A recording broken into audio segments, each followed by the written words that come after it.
Sur fond de turbulences internationales, un phénomène attire l'attention.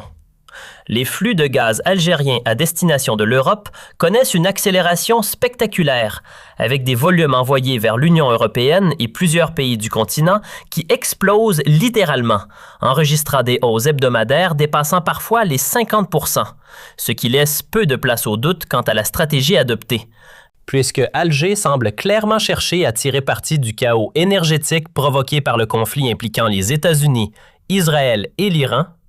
Mais derrière cette progression impressionnante se pose une question centrale.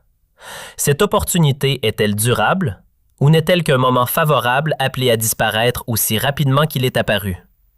C'est précisément ce que nous allons analyser ensemble en examinant les faits, en posant les bonnes questions et en vous proposant une lecture à la fois précise et rigoureuse. Difficile de rester indifférent face à l'ampleur des données. En l'espace de quelques jours seulement après l'éclatement du conflit fin février 2026, les expéditions algériennes de GNL vers l'Europe ont littéralement bondi, atteignant 462 000 tonnes sur les 2 premières semaines de mars, alors qu'un mois plus tôt, les volumes oscillaient à peine entre 250 000 et 265 000 tonnes sur la même période, ce qui traduit une progression fulgurante de plus de 74% en un temps record. Une performance confirmée par diverses sources spécialisées comme Bloomberg ou Energy Research Unit et qui montre qu'en mars 2026, l'Algérie ne se contente pas de suivre le mouvement, mais pose clairement son rythme avec un saut spectaculaire entre la fin février et le début mars qui confirme cette dynamique exceptionnelle. Oui, plus de 74%, encore une fois, en à peine quelques semaines. Ensuite, la tendance ne ralentit pas, bien au contraire, elle s'installe durablement, puisque d'une semaine à l'autre, en mars 2026, la cadence continue de s'accélérer avec une progression de 29%, passant de 201 000 à 261 000 tonnes, et si l'on prend un peu de recul en comparant avec la même période en mars 2025, la hausse dépasse les 56%. Ce qui confirme une véritable explosion des exportations, portée principalement par la demande européenne, notamment en Italie, en France, au Royaume-Uni et en Espagne, des marchés où l'appétit énergétique s'est intensifié brutalement en raison des perturbations majeures qui ont frappé la production de GNL au Qatar. Ironie du sort, celui qui faisait hier encore figure de rival sérieux se retrouve aujourd'hui complètement paralysé.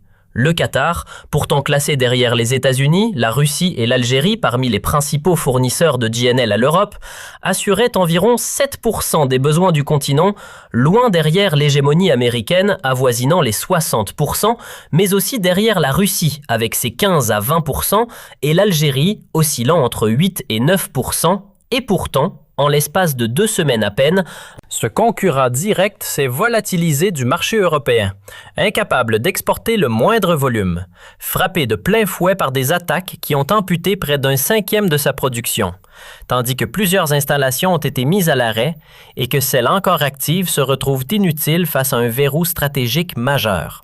La fermeture du détroit d'Ormuz, combinée aux menaces pesant sur les méthaniers qatariens, ce qui bloque totalement ses expéditions vers l'Europe, transformant ainsi une crise dramatique pour Doha en véritable aubaine pour Alger, qui voit ses parts de marché grimper sans réelle opposition. Dans ce contexte, il ne faut pas oublier une réalité fondamentale.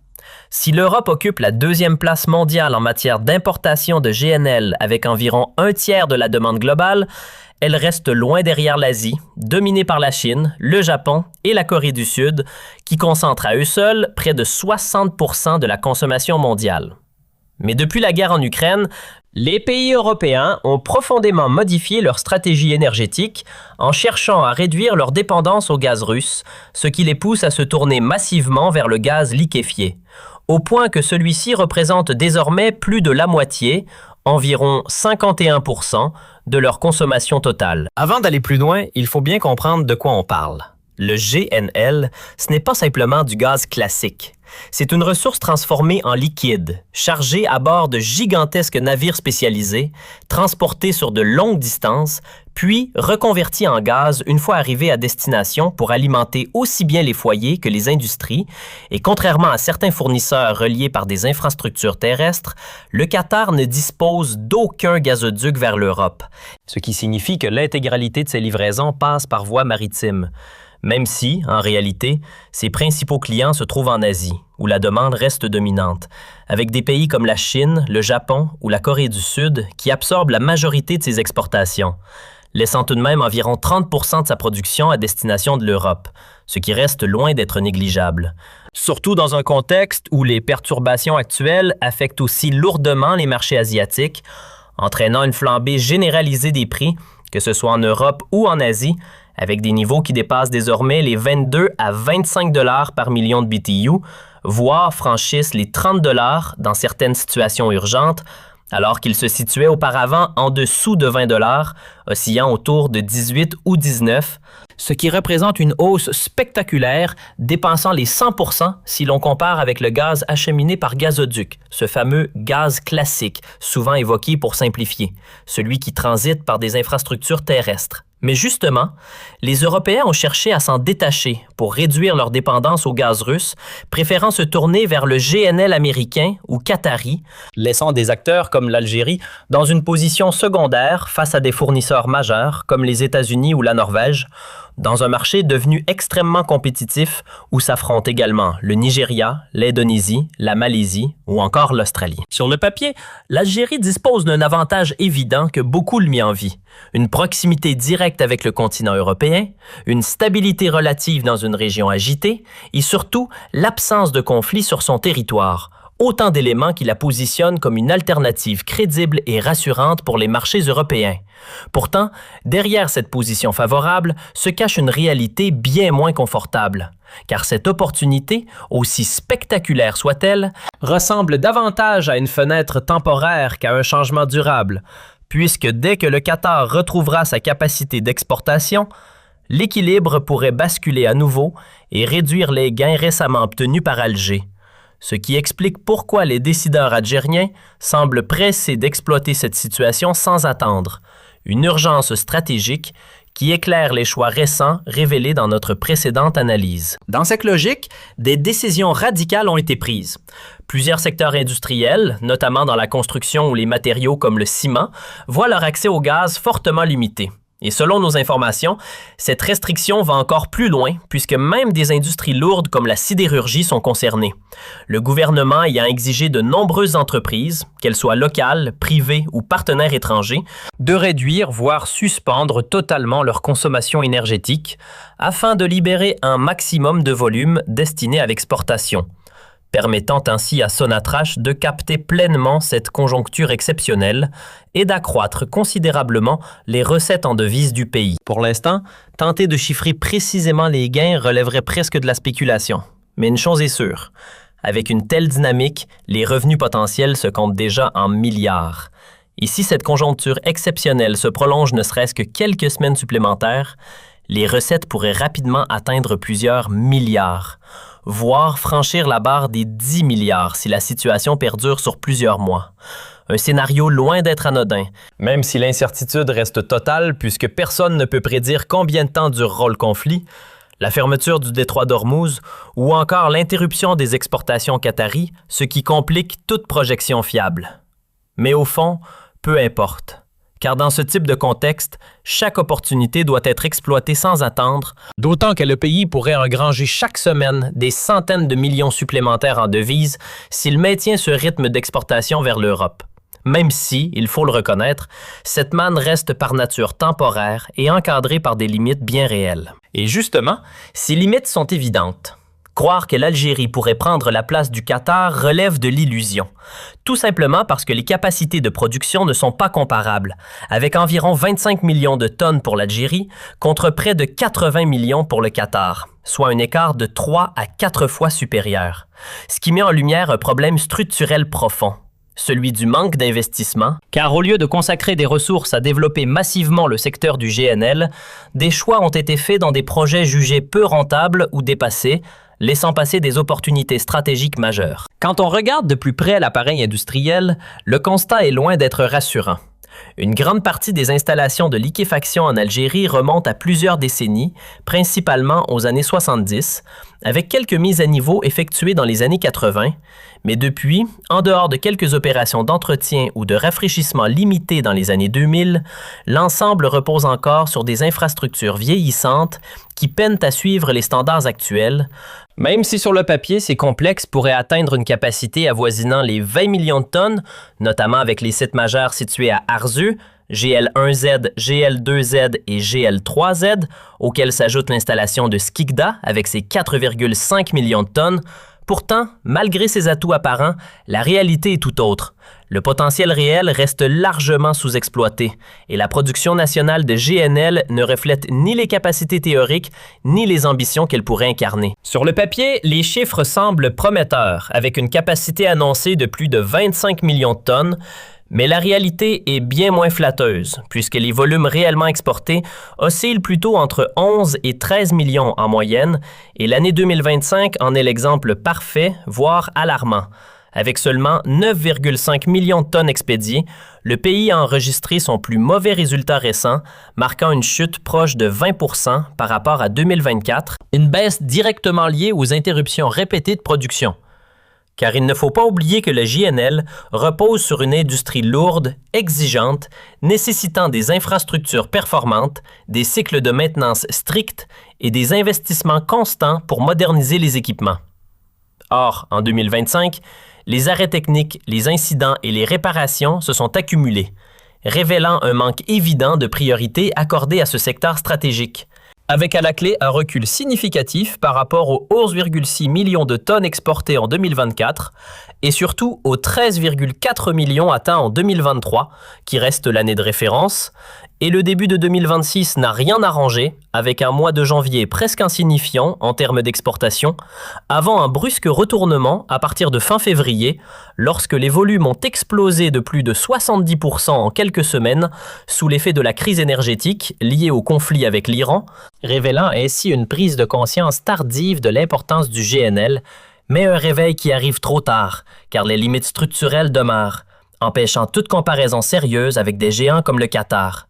Ce qui pousse les autorités à rediriger le gaz initialement destiné à certains secteurs industriels comme le ciment ou la sidérurgie vers l'exportation, quitte à sacrifier d'autres activités comme la production d'engrais, pourtant devenue très rentable à l'échelle mondiale. Une décision d'autant plus discutable que la consommation intérieure absorbe déjà près de 65% de la production nationale, entre l'électricité, les besoins domestiques et industriels, et derrière cette situation se cache un problème plus profond.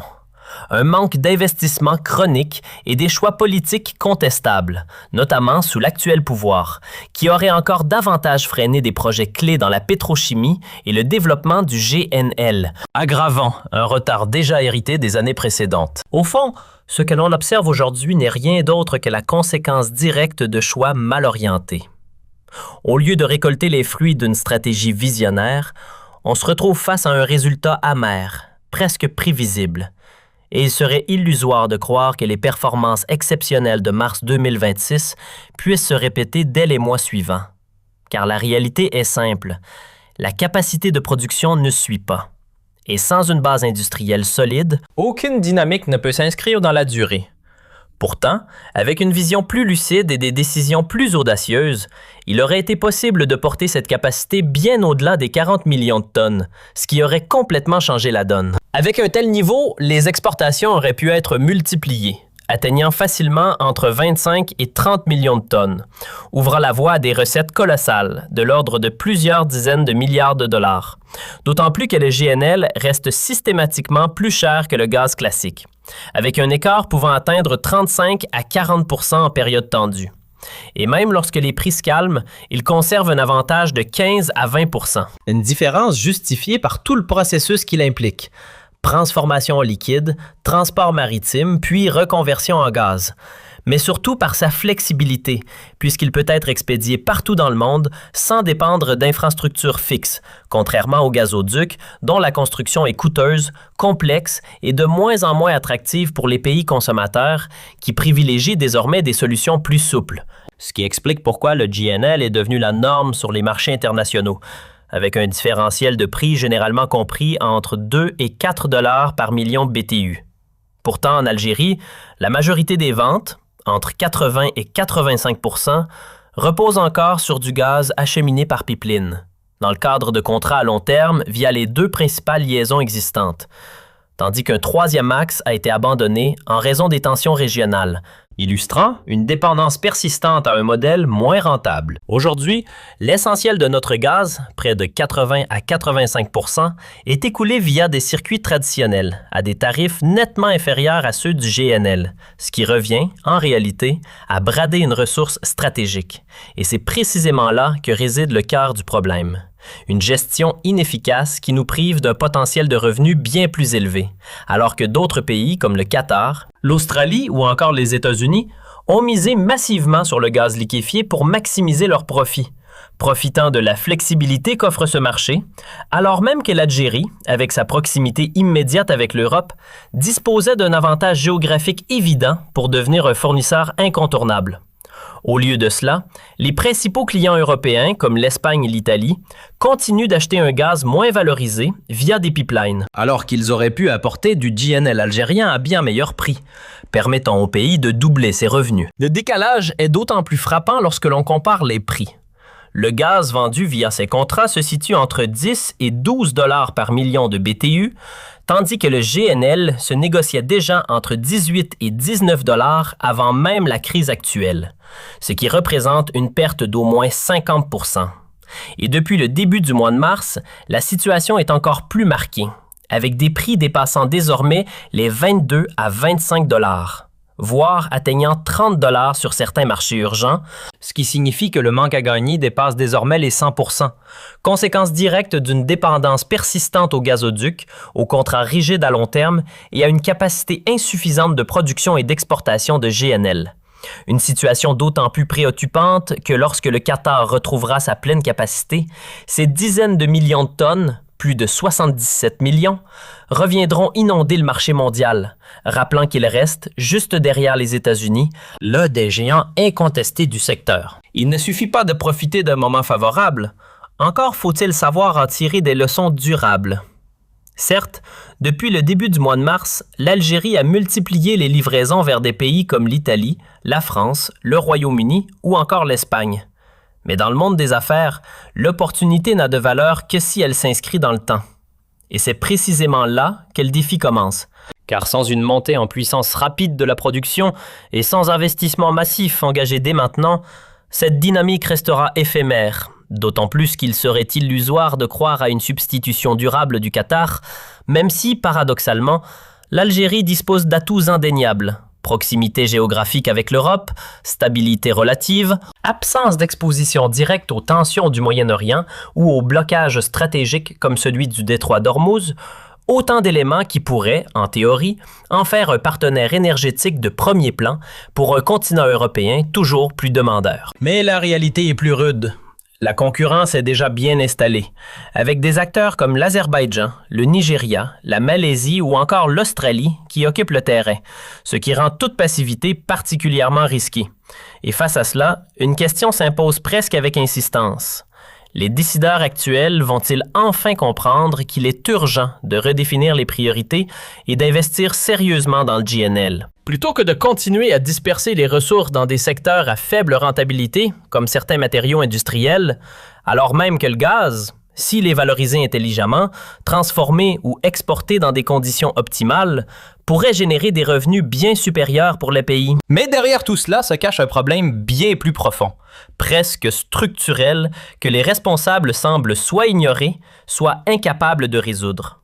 Une consommation intérieure démesurée qui engloutit une part considérable de notre gaz, notamment parce que la production d'électricité repose presque exclusivement sur cette ressource, alors qu'une transition intelligente vers les énergies renouvelables, et en particulier le solaire, dont le potentiel est immense, permettrait de libérer des volumes colossaux Et si ne serait-ce que 20 à 30 % de notre électricité provenait de ces sources alternatives, des milliards de mètres cubes pourraient être redirigés vers le GNL et exportés vers l'Europe, générant ainsi des revenus bien plus importants. Ce qui rend la situation encore plus absurde, c'est l'usage actuel de ce gaz à l'intérieur du pays, où il est souvent vendu à des prix dérisoires, notamment pour certaines industries comme le ciment, qui consomment à des tarifs ridiculement bas, parfois autour de 0,20 à 0,50 $ par million de BTU, alors que sur le marché international, même en période normale, ce même gaz vaut entre 10 et 12 $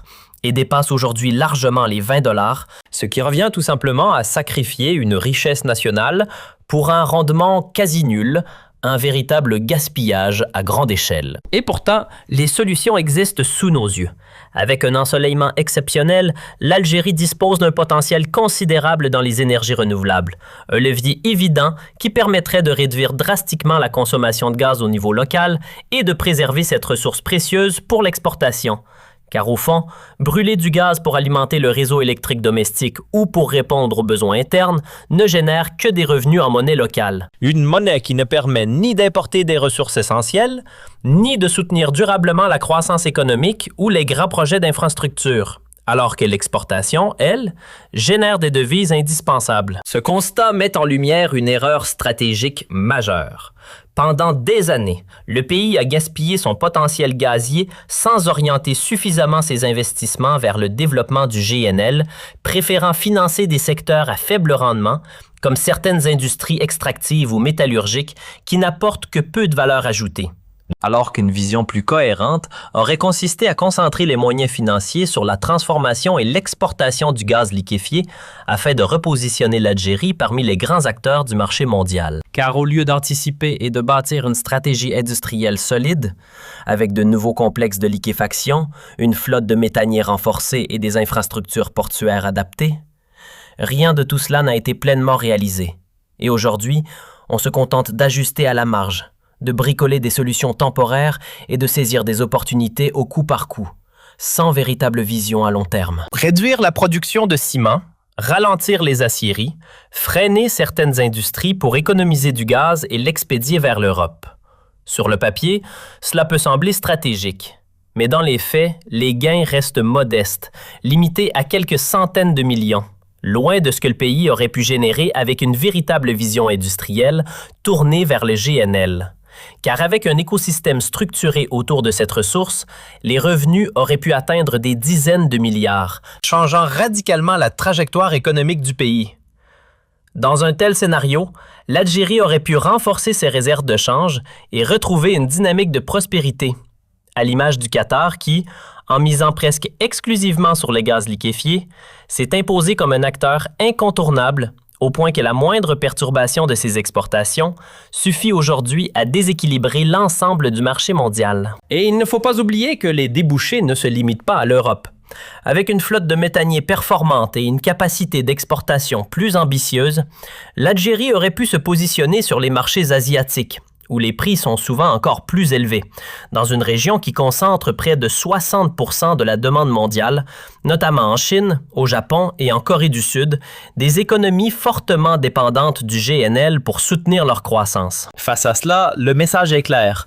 Il est urgent de tirer les leçons de cette situation, car sans un investissement massif et immédiat dans les secteurs stratégiques et sans une réorientation vers le GNL, le pays continuera de gaspiller ses ressources et de laisser passer des opportunités majeures avec un coût qui pourrait s'avérer très lourd à long terme. Car au fond, l'opportunité actuelle n'est qu'un aperçu de ce qui aurait pu être bien plus grand et durable si une stratégie industrielle cohérente avait été mise en place.